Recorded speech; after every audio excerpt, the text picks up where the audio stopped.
자, 첫 번째 문제입니다. 다음은 어떤 물체의 시간에 따른 속력을 나타낸 그래프입니다. 이에 대한 설명으로 옳은 것은? 이라고 묻고 있네요. 그러면 1번부터 봐보도록 할게요.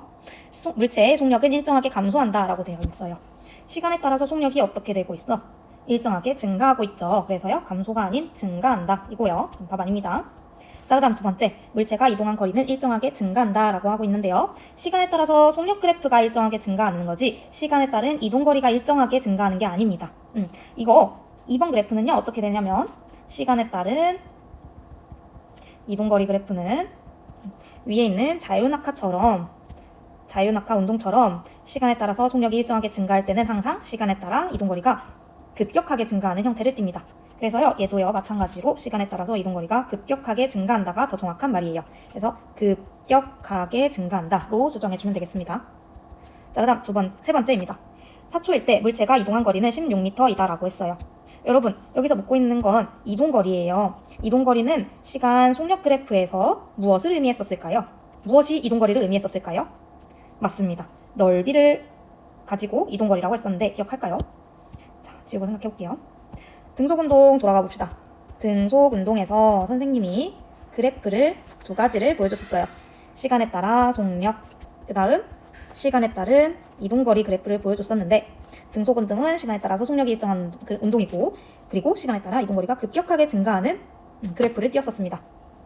이때 시간에 따른 속력 그래프에서 이 직사각형의 넓이가 무엇을 의미했었나요? 맞아요. 시간 곱하기 속력이었기 때문에 이동 거리를 의미를 했었고, 그리고 이때 시간 이동거리 그래프에서 기울기가 무엇을 의미했었죠? 맞아요. 시간분의 이동거리이기 때문에 얘는 속력을 의미했었죠. 이게 등속 운동에서만 적용되는 게 아닙니다. 여기에서만 해당되는 게 아니라 이렇게 시간에 따라서 속력이 증가하는 그래프에서도 적용이 가능돼요. 그래서요, 이 그래프는 시간에 따른 속력 그래프이므로 얘입니다. 얘이기 때문에 넓이가 무엇을 의미한다? 이동거리를 의미합니다. 그러면 우리 3번으로 다시 돌아와 볼게요. 4초일 때 이동한 거리는 16m래요. 그러면 4초일 때 이동한 거리는 0에서 4초 동안 이동한 거리는 이 삼각형의 넓이를 구하면 되는 거 맞을까요? 네, 맞습니다. 이렇게 표시를 해볼게요. 시간축이랑 그리고 그래프, 그리고 여러분들이 알려고 하는 그 기준이 되는 시간 축까지 해서 이러한 이 사이 안에 들어있는 도형의 넓이가 바로 이동거리가 되는 겁니다. 그래서 4초일 때 물체가 이동한 거리, 4초일 때 이동거리는 삼각형의 넓이에요. 삼각형 가로 곱하기 세로 곱하기 2분의 1 해줘야겠죠? 그럼 정답은 16m 맞습니다. 네, 답 3번 맞아요. 됐을까요? 그러면 4번 볼게요. 2에서 4초 동안 물체가 이동한 거리를 묻고 있어요. 그러면 얘도 마찬가지로요, 시간축을 두 개를 그어놓고 그 안에 들어있는 넓이를 생각해주면 되겠어요. 2에서 4초 동안 이동한 거리, 2에서 4초 동안 도형과 이 축 사이 갇혀있는 도형의 넓이를 생각해주면 되겠네요. 사다리꼴의 넓이 구하는 공식 뭐예요? 자, 윗변 길이, 그 다음 아랫변 길이, 그 다음 높이 이렇게 있다면 윗변 더하기 아랫변, 그 다음 곱하기 높이 곱하기 2분의 1 맞나요? 네. 그러면 윗변 몇 센치예요? 몇 미터 퍼섹인가요? 네, 4미터 퍼섹이죠. 숫자만 적읍시다. 4. 아랫변은 8이죠. 그 다음 높이는? 네, 이 사이 거리니까 이게 2가 되겠죠. 그 다음 곱하기 2분의 1. 정답은 12m입니다. 그래서 얘는 12m로 고쳐줘야 됩니다. 오케이? 네. 그 다음 마지막 5번입니다. 물체의 운동 방향과 반대 방향으로 힘이 작용하고 있다. 여러분들 선생님과 코끼리 모양과 축구공 모양 운동 가지고 확인했던 거 기억할까요? 자, 가볼게요. 다중성광사진 생각했을 때 자, 이 거리가 점점 멀어지고 있어요. 즉 속력이 빨라지고 있습니다.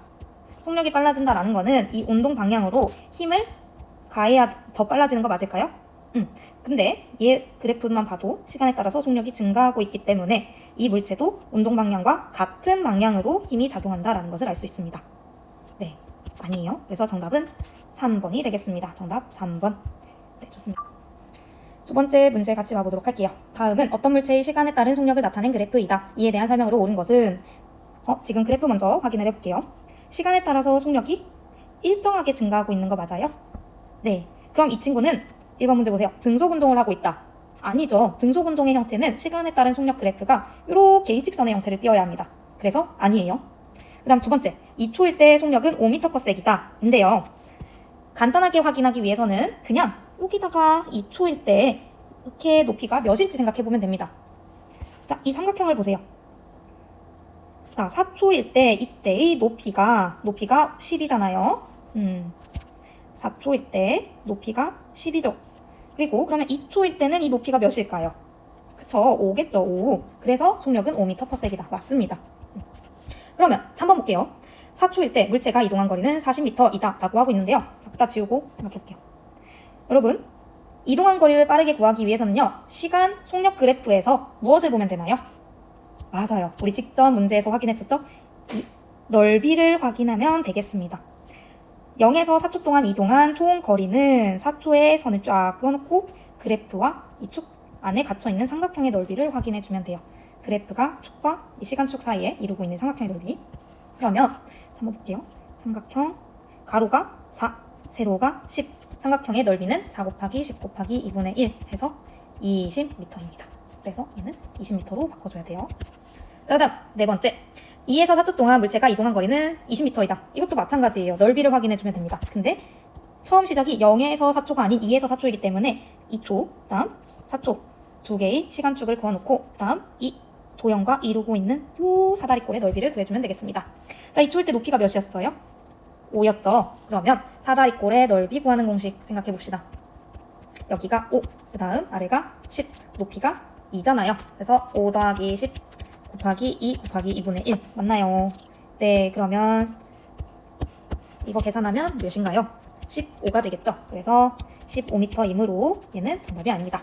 그다음 마지막, 이 물체의 시간 거리 그래프는 일정하게 증가하는 모양이다 라고 되어 있어요. 여러분들 직전 문제에서 확인했잖아요. 시간에 따라서 속력이 일정하게 증가하는 형태의 운동은 항상 시간에 따른 이동거리 그래프의 형태가요, 급격하게 증가하는 형태를 띠게 됩니다. 네, 그래서 는 아니다. 일정하게가 아닌 급격하게 증가하는 모양이다 로 바꿔줘야 됩니다. 그래서 정답은 2번이 되겠습니다. 2번. 네, 마지막 문제입니다. 3번. 질량이 각각 10kg와 20kg인 두 물체를 진공에서 낙하시킬 때 두 물체의 시간 속력 그래프로 오른 것은 묻고 있죠. 오, 진공에서 낙하래요. 오로지 어떤 힘을 받아서? 중력을 받아서. 우리 이러한 운동의 이름을 뭐라고 했었죠? 맞아요. 자유낙하 운동이라고 했었습니다. 자유낙하 운동의 그래프의 형태는 어떻게 됐었어요? 시간에 따른 속력 그래프의 형태. 네, 그래프의 기울기가 일정하게 증가하는 형태로 나타났었습니다. 그럼 아래 문제 볼게요. 시간에 따른 속력 그래프가 일정하게 증가하는 형태여야 돼요. 그래서 1번, 2번, 3번 중에 정답이 있을 것 같고요. 그리고 1, 2, 3번이 지금 무게에 따라서 그래프의 기울기가 다르다라는 것을 확인할 수 있는데, 여러분 생각해보세요. 기울기는, 자, 시간, 속력, 그래프에서 기울기는 시간의 변화량 분의 속력의 변화량이네요. 1초 지났을 때 속력이 항상 몇 m/s씩 증가한다고 했었니? 자유낙하 운동에서. 맞아요. 플러스 9.8m/s씩 증가한다고 했었잖아요. 그래서 기울기는 질량과 상관없이